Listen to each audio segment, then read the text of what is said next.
Morning guys, we're starting the alignment. This is the rough idea of what you have to do. So we get set up a jack on each corner of the car. Then you put a string on it. So at the moment I don't have it where it's supposed to be. Normally the string's supposed to be like just at the same level as the center of the wheel. I haven't done that yet. I'm just gonna have to make the jacks a little bit higher up. But you want them to be same on that side where the string's in the middle of the wheel there. And then we also have to measure that the gap here is going to be the same on this tire and the same on that tire from the center to the string. Because then what we'll do, and also for the front tires, the wheel has to be straight. If your steering wheel is not straight, the alignment will come out weird and you're going to be driving with your steering wheel like instead of like this, it'll be like this, and that's going to be you driving straight. I'm not going to have to touch the front suspension, but I figured we're going to check it and then I'll show you how to adjust the front suspension as well, just so you know, we have it on here and I'm not making a separate thing of it when I go to do this again. Which I probably will end up doing this again when I replace all the suspension stuff with a full new angle kit. But for now, yeah, so then we'll adjust here, this distance. Once we have like the rest of it set, we'll have this distance measured. But with the front tires, we're actually going to want a little bit of toe out, I believe.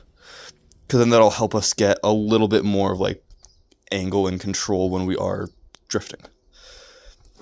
So then, yeah, we'll measure this one is going to be slightly less distance here than this here, but only by like a millimeter or two. It's not going to be a huge difference, but it will have just slightly toe out, so that will help us a tiny bit. And then the rear, we're just going to have it perfect. So once we do get this measured up, the height and everything, we're going to have this be the exact same as this, okay? Same with the other side. We're going to have this put up, measured distance, and then we're gonna have this same as that, and then over there vice versa, of front being slightly smaller, back being bigger on the front tire. So I'm gonna go ahead, level out all the jacks, get everything set, and then I'll show you how to do the actual adjustments on the underside here with that little arm, and then on the front side I'll also show you where the arm that we need to adjust is. Okay, I got it all set up. So this one here, you measure from the center of the wheel to there. You can see it's exactly on 3.5 inches. Or you could go ahead and say it's, I don't know,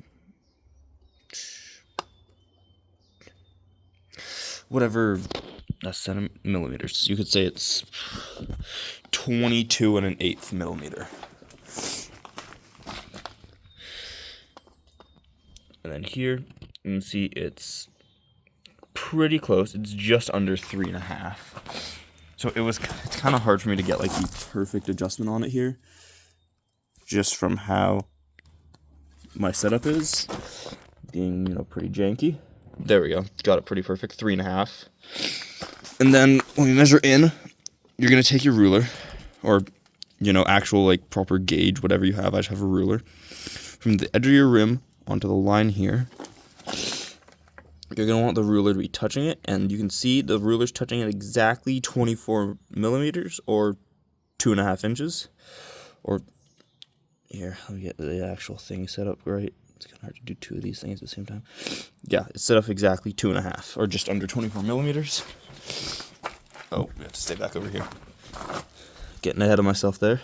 And then here, do the same thing, edge of there, just taut on the rope. And it's over. So that means the tire is angled like this. It's 2 out on this side and 2 in on that side. So we're going to go under, loosen the bolts on that arm there, and we're going to pivot it in that way. Just the slightest bit, and then we'll come back out, measure, and then we're going to try and get this to be perfect. So it's just 2.5, or I don't know, 2 3/5 or something. We're going to try and get it perfectly the same on each end. So once I go underneath and I get everything bolted up, unbolted and loose, I'll show you what we have to do from there. Okay, now that we're in our super comfortable position, get started on this. So it's a little hard to see, but this is what we are working at. So we have 3 bolts, one there, there, and there. We're going to be loosening those 2 completely loose, and then just breaking this one so then we can adjust these 2, because you can kind of see there is a little bit of extra room on the sides of each of these bolts. So then they can slip back and forth to give us our toe adjustment that we're needing. And since we are needing the tire to go this way, like this part to go forward like that, we're going to be loosening those and then moving it same direction. We're going to be slipping it, rotating that way, I suppose. It is pretty rusted, so we'll end up coming back down here at some point, I think, and replacing the bushing in here and maybe this entire arm as well. But for now, it seems to be doing okay.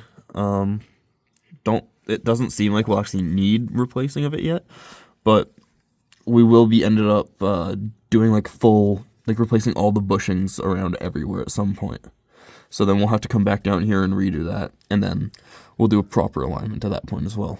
For now, this is just kind of showing you how to do an alignment, but I would still recommend taking it to a shop, even if you do so yourself and you think it's perfect, just so they can either check it out, and if they say it's perfect, then you're all good. You can trust yourself on the next one.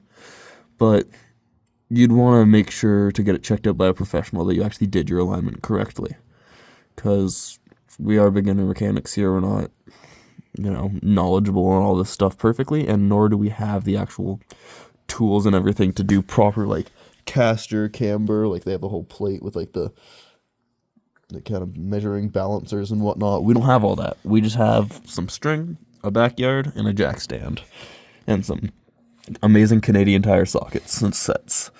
So I'll get that bolted up or unbolted, loosened, and then I'll just show you, how to adjust it, and then the process of tightening it back up again.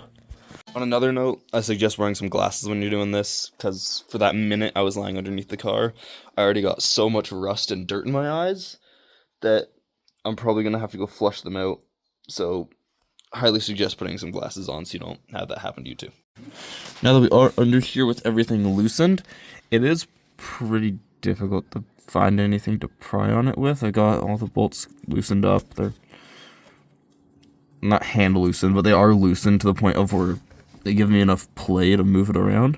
It's just hard to find anything because you don't want to use this to pry off, because this is your gas tank, and then this is part of the same thing, so you can't use it to have leverage.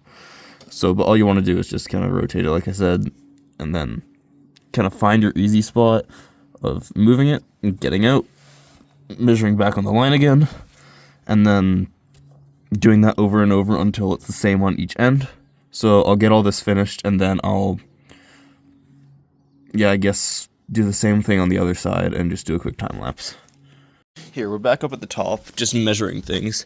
And as you can see, now that I've moved that front out a little bit, it's no longer at 2.5 on the dot.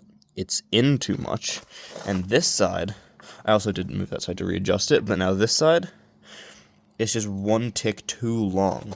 So now I have to go back underneath and push this side in another tiny little bit until that lines up. It should line up between those two tiny little ticks. See that like slightly larger one than the two small ones beside it? They should both land on that tick now.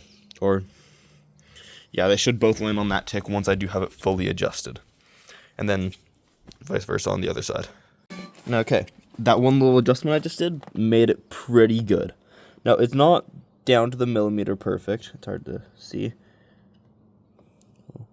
It is still on that second, slightly larger line. This one is just past it now. It's not on the small little dot there that it was before. It's now just in between those two, while the other one's on that line. So it's not to the millimeter perfect, but for this being our temporary, what we're going to do with for now until we get a proper alignment at a shop, this is pretty good. So we're going to get this same done on the other side. Now, you might still notice some pull when you are doing this, and you don't do it as perfectly like I just did, but it will work. It's obviously not shop done. It's backyard doing it yourself done. So we're going to go with that because it works good. We finished up the right side. I didn't document any of it. It's the same boring process we did over on the other side. But for now, not really nice out. It's hard to see on camera. But you can probably hear on the roof. It's raining pretty hard right now. It's getting colder out. So we're gonna do some more work later. But the next order of business is getting the hood unstuck, because this latch still isn't coming out. I went underneath, and I'll try and give you a little show on it. That mechanism, that needs to close fully, so this plastic piece that you can see there needs to go more to the right, but it's not moving, because that's what unlatches the hood. So we'll come back later, try to fix this, but it's gonna have to take a little bit of time to wait for the rain to cool down, and maybe, for it to get a little bit warmer out, because I'm freezing right now and I have like 5 layers on. So I'm gonna go inside and then get this done, sorted out later. Okay guys, got the alignment fully finished. The other side barely had to do anything. It was already pretty much perfect, or close at least to how we had it on the left side. Now we're just gonna be working the hood open. It's kind of been giving me some hassle because the latch up inside there, that little guy I just showed you a second ago, it's not unlatching. I worked at it for like maybe 30 minutes to an hour, just poking at it, trying to force it with a gun done. It's not happening. Oh, I'm gonna keep working at it. I won't do like a full documentary of showing the whole process of everything I'm doing, but I will try and fix it. I'll update when I try and get it, when I do get it fixed, and how I did it, but at the moment, I'm not sure how that's going to happen, so that'll be like kind of a, hey, guess what, I did it, in another video. For now, alignment's fully done. I hope that helped pretty good. That was my first time doing that, and it went by pretty well. I took it for a little test drive after, and it seemed fine. It wasn't pulling. Everything seemed good. I don't really know if there's going to be like any uneven wear just yet, because I haven't driven it enough. It's going to take like a couple of weeks to a month before I actually notice the wear on the tires for if it's uneven or if it's even. But I can tell you, those back tires are leaning on the edge of being positive for camber, so that's not ideal. I might have to go back and fix that. But that's like I showed in the other video when I installed the camber arms in the rear. You just loosen those 2 nuts, twist the actual body itself, and then tighten the nuts again to lock it into the spot it's at. So, you know how to do that part. I'm just going to have to do it for mine so then I can fix the issue I caused. But yeah, that's pretty good. I am, that I'll put in the next video, stripping out the entire interior. Because, I did have that mouse problem. Not sure if I mentioned it. I caught one of them. I put a little